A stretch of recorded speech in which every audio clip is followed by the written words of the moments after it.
नमस्कार, आप देख रहे हैं एनबी न्यूज और मैं हूं स्वाति चौरसिया और आप सभी का स्वागत है। और अब हम बात कर लेते हैं किसान आंदोलन को लेकर के, जो बीते 2 महीने से ज्यादा वक्त से चल रहा है। पहले रेल की पटरियां और उसके बाद अब सड़कों पर हैं किसान। 5 दौर की बातचीत हो चुकी है, लेकिन अभी तक सोल्यूशन यानी कि कोई भी निवारण नहीं निकला है किसानों का। तो चलिए अब इसी पर ही हम बात कर लेते हैं। देश के किसान कृषि कानूनों के विरोध में 10 दिनों से सड़क पर हैं। वो दिल्ली बॉर्डर पर डेरा डाले हुए हैं। किसानों के विरोध के गतिरोध को खत्म करने के लिए अब तक 5 दौर की बातचीत हो चुकी है। शनिवार को 5 घंटे की वार्ता में किसान और सरकार किसी ठोस नतीजे पर नहीं पहुंचे, जिसके बाद 9 दिसंबर को एक बार फिर दोनों पक्ष आमने सामने होंगे। किसानों के साथ मीटिंग से पहले ही बैठकों का दौर शुरू हो गया था। सुबह गृह मंत्री अमित शाह प्रधानमंत्री नरेंद्र मोदी से मिलने पहुंचे थे। किसान संगठनों के साथ 5वें दौर की वार्ता से पहले एक और बैठक हुई, जिसमें रक्षा मंत्री राजनाथ सिंह, कृषि मंत्री नरेंद्र सिंह तोमर मौजूद रहे। केंद्रीय मंत्री पीयूष गोयल भी मीटिंग में शामिल होने पहुंचे।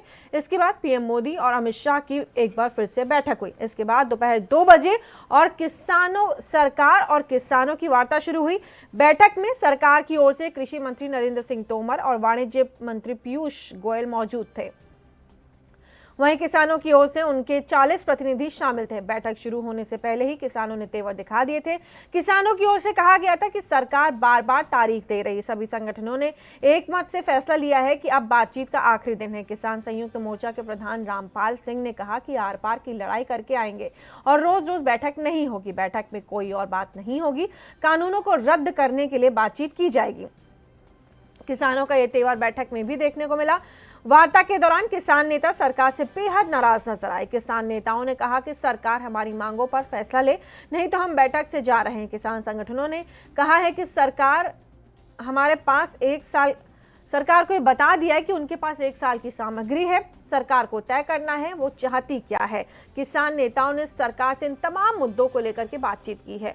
और आपको बता दें कि हमारी मांगे पूरी करेंगे या नहीं, किसानों ने ये चीज पूछी है सरकार से। किसान सरकार से हाँ या ना में जवाब चाहते हैं।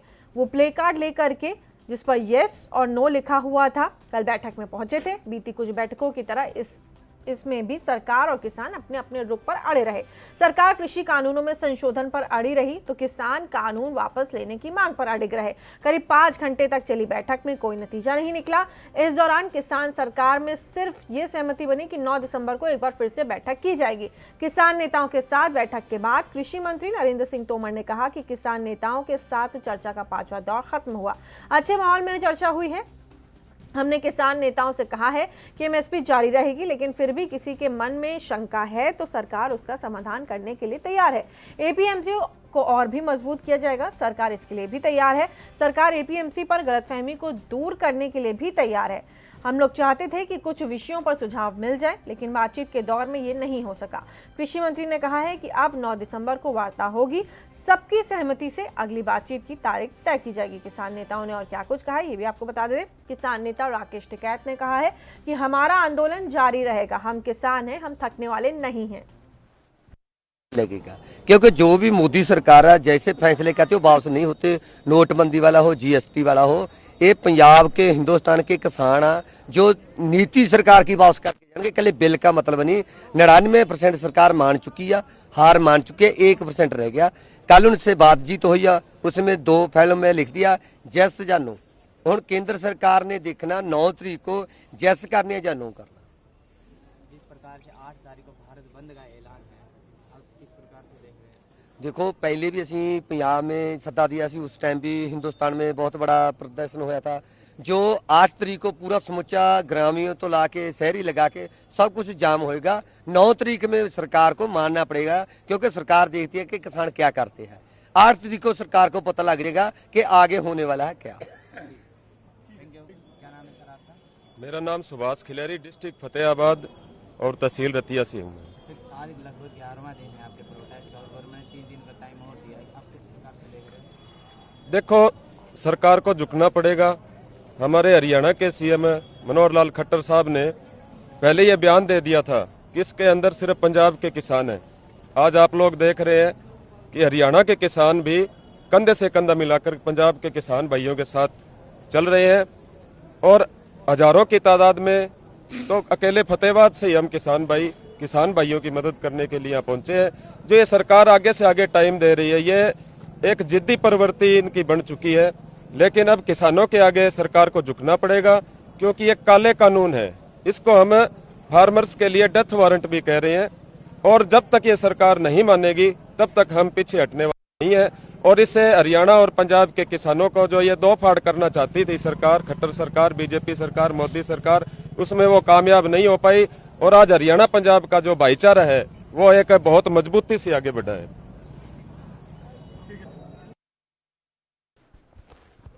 तो आपको बता दें कि अभी आपने किसानों की बातचीत सुनी, उन्होंने साफ कहा है कि हम बात करने के लिए तैयार हैं, लेकिन सरकार को हमारी बातें सिर्फ सुननी नहीं है, उनको माननी भी पड़ेंगी। और आपको बता दें अब किसान अडिग हो गए हैं। तमाम बातचीत के दौर चले, कल 5वें दौर की बैठक भी हुई। आपको बता दें अब अगली बैठक 9 तारीख के लिए तय की गई है। और अब आपको सीधे लिए चलते हैं कैप्टन आई सिंह, जो बीजेपी के नेता हैं, वो हमारे साथ जुड़ रहे हैं और इसी मुद्दे के ऊपर वो हमारे साथ चर्चा भी करेंगे। सर, सबसे पहले आपके पास सीधा सटीक सवाल मेरा ये, पहले भी आपसे चर्चा हुई थी, यही बात मैंने आपसे कही थी कि ऐसा ना हो कि 5वें दौर की बातचीत भी हो। कैप्टन साहब, आपको मेरी आवाज मिल रही है? जी। ऐसा ना हो कि 5वें दौर की बातचीत भी हो और नतीजा विफल रहा, और वही हुआ है। कल भी करीब तकरीबन 5 घंटे बैठक चली और उसके बाद भी कोई नतीजा नहीं निकला। अब 9 दिसंबर का फिर से समय दिया। आखिरकार सरकार चाहती क्या है? नहीं, सरकार की मंशा तो बिल्कुल ठीक है, किसानों के हित में है जी। मगर किसान जिस तरह से अड़े हुए हैं, सोचने वाली बात यह है कि किसान क्या चाहते हैं। जब किसान ने कहा है कि जो जो बिल हमने लेके आए हैं, हम उन सारे ही बिलों पे संशोधन करना चाहते हैं। तो जब हम सब बिलों के ऊपर संशोधन करने को तैयार हैं, फिर किसान किस बात के ऊपर अड़े हैं? तो मुझे तो नहीं लग रहा कि ये किसान आंदोलन कर रहे हैं या इनके पीछे कुछ और लोग खड़े हुए हैं। तो इनकी जिद सिर्फ ये है कि इस बिल को हटाइए। तो ये कोई तरीका तो है नहीं किसानों का बात करने का।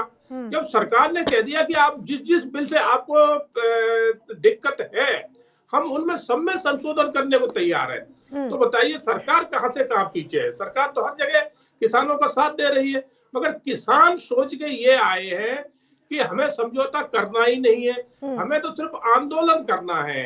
अब किसानों के पीछे कौन लोग हैं, वो किसान है भी कि नहीं है? अब सोचने वाली बात है कि कभी कभी तो जब किसान नेता एक साथ चलते हैं तो ऐसे लगता है कि इस किसान नेता ना होके इसमें खालिस्तान के सर देखिए, अब ऐसी बातें मत करिए कि कोई खालिस्तान से आया है या फिर कोई आतंकवादी है या कोई पाकिस्तान से आया है। क्यों करेगा कोई ऐसा? एक लोग होंगे, एक होंगे, 4 होंगे, 10 होंगे, सारे जो जितने सारे के सारे बैठे हो सारे तो खालिस्तानी नहीं हो सकते ना उसमें। और आप इतने सारे लोगों का दिमाग बरगला नहीं सकते हैं। जब एक घर में 5 लोग आपस में नहीं बनती है तो आप इतने सैकड़ों की जो तादाद में लोग बैठे हुए वहां पर, आप उनका दिमाग को आप कैसे बदल लेंगे? आप ये बताइए। आपने देखा होगा इनके समर्थन में यहाँ से लेके कनाडा तक नारे लगाए जा रहे हैं, खालिस्तान जिंदाबाद, इनके समर्थन में। तो ये इसको आप क्या सोचेंगे?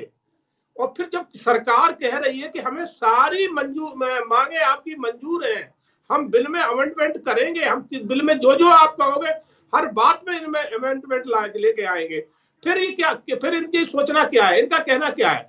इनकी तो जिद पकड़ रखी है, जो इस तरह से इनको आका इनके पीछे से इनसे कहला रहे हैं वो कहा जा रहा है। तो मुझे नहीं लग रहा है कि अब ये किसान आंदोलन रह गया है, क्योंकि इसमें पंजाब से कुछ लोग हैं और हरियाणा से भी कोई कांग्रेस समर्थक लोग हैं। हरियाणा से आप बता दो कि आम किसान कोई है इसमें, बीजेपी का कोई किसान है इसमें, कांग्रेसी जितने भी जुड़ गए हैं वो बोलो, आप ये भले गिनती करा दोगे, हरियाणा के भी किसान है, पंजाब के भी किसान है, मगर है तो सारे कांग्रेसी। तो ये बात मैं बिल्कुल नहीं मानूंगा कि अब इस किसान आंदोलन ये है। जब सरकार ने सारी किसानों की बातें मान ली, उसके बाद भी जो है ना ये अपनी जिद सारी पे अड़ी बातें है। अगर मान ली होती तो आक्रोश किस चीज का होता? आप लोगों ने भले ही कहा है कि हम अमेंडमेंट्स करने के लिए तैयार है, यानी कि हम संशोधन करने के लिए तैयार हैं। अब लेकिन कहीं ना कहीं बात नहीं बन पा रही, इसीलिए वो कह रहे हैं कि अब आपको तीनों के तीनों बिल वापस लेने पड़ेंगे। नहीं, ये तो जिद हो गई ना। हाँ। ये बात समझौता जो है आपसी वार्ता होती है सरकार के साथ में, तो ये सरकार के साथ आपसी वार्ता कहाँ रह गई? ये तो जिद पकड़ने वाली बात होगी कि नहीं हमें तो सरकार को झुकाना है।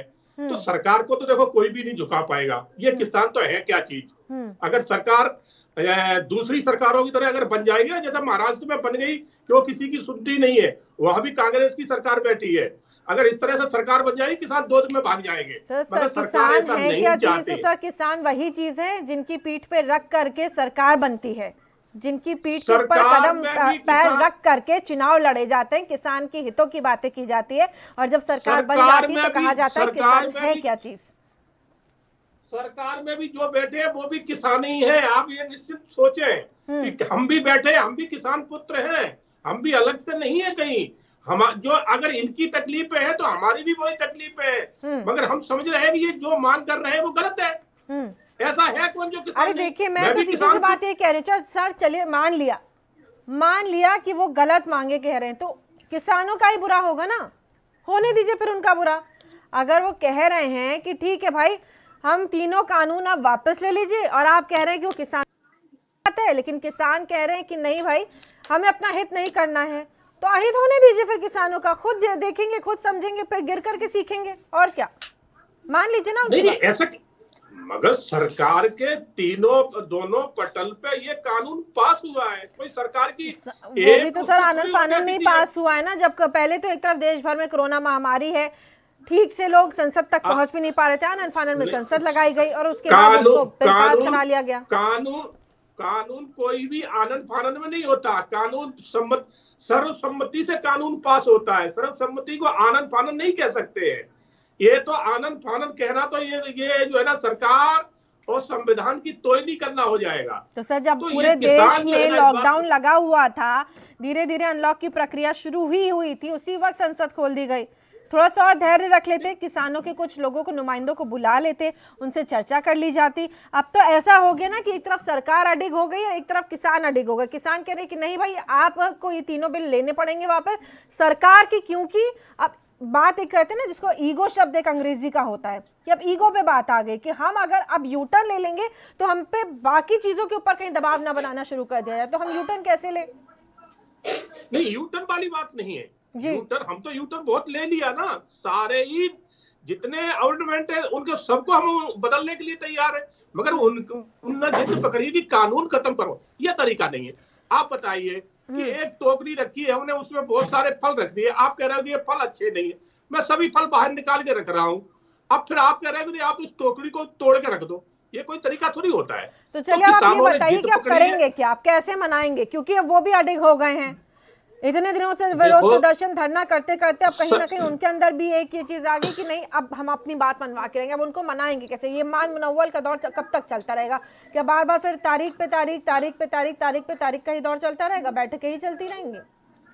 नहीं, आप सोचिए, और जनता भी देख रही है कि अगर किसान अगर आम जनता के हितैषी होते तो इनको सोचना चाहिए कि आज पूरी दिल्ली परेशान है, दिल्ली के आज इतने लोग परेशान हैं, बाहर निकल उन तक उनके सामान नहीं पहुंच रहे, उन तक दूध नहीं पहुंच रहा, उन तक सब्जियां नहीं पहुंच रही। अभी तो किसान दिल्ली में अभी ये हालात कहाँ हैं? अभी तो ये हालात आएंगे, वो तो धमकी दे चुके हैं कि अगर हमें बातें नहीं मानी गई तो हम फिर ये हालात पैदा करवा देंगे दिल्ली में। अभी तो ये हालात नहीं बने जी। देखो दिल्ली जो है ना, सरकार बैठी है यहाँ, तालिबानी सरकार नहीं है, सरकार बैठी यहाँ, कोई कुछ नहीं कर पाएगा। सरकार जब तक जो है ना सोचती है एक पोलराइटी, तभी तक ये बातें चलती है। जिस दिन सरकार सोचेगी कि अब ये काबू से बाहर निकल रहे हैं ना, उस दिन 2 मिनट में ये बाहर भागते नजर आएंगे। कैसे? क्योंकि अब यहाँ क्या करेंगे सर? किसान नजर क्या करेंगे? लाठीचार्ज करवाएंगे? क्या करेंगे बताइए? जो सरकार के पास बहुत सारे तरीके हैं। दे रहे सर किसानों को? नहीं, किसान धमकी दे रहे हैं, सरकार धमकी नहीं दे रही है। सरकार तो इनके साथ समझौता कर रही है कि आप हमारे साथ बैठिए, चर्चा करिए, हम आपकी बातें मानने को तैयार है, मगर ये तो अड़िग हो गए कि मुझे तो सरकार की बात। चलिए ये सब छोड़िए, ये बताइए कि कौन सी ऐसी बातें थी जिसके ऊपर कल सामंजस्य नहीं बन पाया? कल भी बैठक का दौर लंबा चौड़ा चला, क्यों नहीं सामंजस्य बन पा रहा? क्या चीज तमाम चर्चा हुई जिसपे अटे हुए हैं, बिल्कुल अडिग हो गए किसान? बताइए, अड़ गए आप जिसपे? किसान एक ही बात पे अड़े हैं कि सरकार सिर्फ इस कानून को खत्म कर दे और हमें कुछ बात नहीं मानना है। तो ये तो तरीका किसानों का बिल्कुल ठीक नहीं है, जिस तरह से उन्होंने ये अपना रखा है, ये किसान वाली बात नहीं है। ये तो एक विपक्षी जो नेता कहते नहीं हमें तो आपकी बात पसंद नहीं है, तो उस तरह से ये बात कही जा रही है। ये किसान बात नहीं कह रहे हैं, ये तो विपक्षी राजनीति जो होती है उस तरह की बात है। और मैं कहूंगा कि अब किसान जो कह रहे हैं वो किसान नहीं कह रहे हैं, वो कांग्रेस और जो है ना जो खालिस्तान समर्थक है उनकी भाषा ये बोली जा रही है। चलिए ठीक है, तो कितने खालिस्तानी हैं खुद ही किसान नेता से बात कर लेते हैं। चलिए हमारे साथ रामपाल जाट जुड़ रहे हैं, राष्ट्रीय अध्यक्ष हैं आप किसान महापंचायत के। इसमें कितने खालिस्तानी है खुद ही बता देंगे। रामपाल जी, अब तक मेरी आवाज पहुंच रही है? श्वेता, रामपाल जी बहुत बहुत स्वागत है एएनबी न्यूज पर। और तमाम बातें अभी बीजेपी नेता से मेरी चल रही थी, कैप्टन आई सिंह साहब हमारे साथ जुड़े हुए हैं। वो कह रहे हैं कि अब किसान क्यों इतने अडिग हो गए हैं, जब सरकार संशोधन करने के लिए तैयार है तो क्यों एक ही बात पे अड़ गए हैं कि अब तो किसान बिल वापस लेकर के ही हम मानेंगे। आप लोग क्यों नहीं संशोधन के लिए तैयार हो रहे हैं? अगर सरकार संशोधन करने के लिए तैयार हो गई है तो मान लीजिए सरकार की बातें भी। श्वेता जी बोलिए। 5 जून को ये कानून लाई थी सरकार अध्यादेश को द्वारा। 14 जून को हमने पहला पत्र लिखा किसान की ओर से। ठीक। 21 जुलाई को दूसरा पत्र लिखा आंदोलन की चेतावनी के साथ। और सरकार ने पूरा 6 महीने निकाल दिए। इसमें सरकार ने कोई होमवर्क नहीं किया। और तीसरी चीज जो ये कहते हैं कि भाई किसान अड़े हुए हैं, किसान अड़े हुए नहीं है, सरकार अड़ी हुई है। ये बताइए सर, ये बताइए कल जब सरकार संशोधन करने के लिए तैयार हो गई तो किन मुद्दों को लेकर के आप लोगों के बीच एक सामंजस्य नहीं बन रहा है? कहाँ पे कॉम्प्रोमाइज करने की कमी हो रही? क्या चाह रहे हैं आप जो सरकार आपको नहीं दे रही है, और क्या सरकार चाह रही वो आप लोग नहीं कर रहे? बताइए। श्वेता, स्वाति जी। ये है ना स्वाति जी, सरकार की जो नीयत है जी, उस पर सदा से ही संदेह हुआ है किसानों को। जी, और ये इसलिए हुआ है कि जो संशोधनों की बात करते हैं जी, संशोधनों में ये केवल इसलिए बात कर रहे हैं कि इन्होंने इन कानूनों को अपनी नाक का बाल बना लिया, इन्होंने अपने अहंकार का प्रतीक बना लिया। तो सरकार अपने अहंकार को वापस लेना है, इसलिए हमने तो ये भी कह रहे हैं हम तो कि भाई आप सरकार पहले 2 अध्यादेश जारी कर दे। पहला अध्यादेश इन कानूनों को वापस लेने का, दूसरा अध्यादेश न्यूनतम समर्थन मूल्य पर खरीद की गारंटी के कानून का। और फिर सरकार बहस खड़ी करे, देश में बड़ी बहस खड़ी करे और बड़ी बहस से लेकर आगे तक जाए और इस बहस को श्रृंखलाबद्ध रखे, निष्कर्ष आने तक रखे। जो निष्कर्ष होगा उसका अनुसार सब तैयार हो जाएंगे। तो आपने कह दिया कि इसमें किसान का हित है, किसी से हित मान ले क्या? इसलिए प्रमाण पत्र तो यही देंगे सबको। और मैं कहना चाहूंगा, ये जो कह रहे हैं हमारे मित्र कि भाई ये तो किसी विपक्षी पार्टियों की भाषा है, ये तो सदा से ही सरकारी भाषा रही है। जब कांग्रेस सरकार में थी वो बीजेपी को यही आरोप लगाती थी कि बीजेपी भड़का रही है, और अब जब बीजेपी राज में है तो कांग्रेस के लिए कहते हैं कि कांग्रेस भड़का रही है। तो ये तो इनका आपसे जो आरोप प्रत्यारोप का दौर है। सर सुनिए मेरी बात सुनिए, देखिए आप मेरी बात सुनिए, देखिए आप लोगों को भी, देखिए रामपाल जी आप लोगों को भी हम बात समझनी पड़ेगी। सरकार है वो केंद्र में बैठी हुई सरकार है, संशोधन संभव है, लेकिन सरकार इस तरीके से आपका कि तीनों बिलों को बिल्कुल धराशाही कर दे तो ये तो फिर कहीं ना कहीं आप कह सकते हो ना कि सरकार के जो फैसले हैं उसके ऊपर भी चोट पहुंचेगी ना। सरकार की भी एक, जो पूरा समाज है, जो हिंदुस्तान है, वहां पर सरकार का भी एक वर्चस्व है। तो आप लोग संशोधन के लिए तैयार हो जाइए, तमाम बातें आप कर लीजिए ना उसमें बैठ करके कि क्या क्या बदलाव आप लोग चाहते हैं। बिल में कुछ तो अच्छा भी होगा, 5-10%। स्वाति, 2014 में यही सरकार भूमि अधिग्रहण के संबंध में कानून लेकर आई थी, देश ने विरोध किया, इनको वापस लेना पड़ा। इससे बीजेपी लाभ में रही है, नुकसान में नहीं रही। तो इनका अहंकार को तो शायद चोट पहुंची होगी, लेकिन दोबारा सत्ता में आ गए। और यदि उसी समय ये रण छिड़ जाता तो दोबारा राज में नहीं आते। यदि इनको अभी भी आगे राज में आना है तो इनके लिए बढ़िया बात यह है कि इन तीनों कानूनों को, जिनसे किसानों का हितों का कोई संबंध नहीं है, ये किसानों के हितों के नाम पर बड़ी पूंजीपतियों के हितों को पोषित करने वाले कानून है, इनको वापस ले ले। इनमें हमारा कोई हित हमको दिख नहीं रहा। ठीक है, हम ये कहना चाहेंगे। ठीक, समय की कमी है। कैप्टन साहब से मैं संक्षेप में टिप्पणी चाहूंगी। कैप्टन साहब बताइए, ये तमाम मांगे इन लोगों की हैं, तैयार नहीं है अब किसान पक्ष किसी भी तरीके से कोई भी मोल भाव करने के लिए, अब चाह रहे सीधा सीधा यूटर्न ले सरकार, तीनों बिलों को खारिज करे। कैप्टन साहब संक्षेप में। देखो स्वीटी जी, ये क्या है कि ये चुनी हुई सरकार है। जी। किसी एक प्रांत से चुन के सरकार नहीं आई, पूरे भारत से चुन के सरकार आई है। तो सरकार जो भी फैसला लेती पूरे भारत के किसान, आम पब्लिक का, जनता का होता है।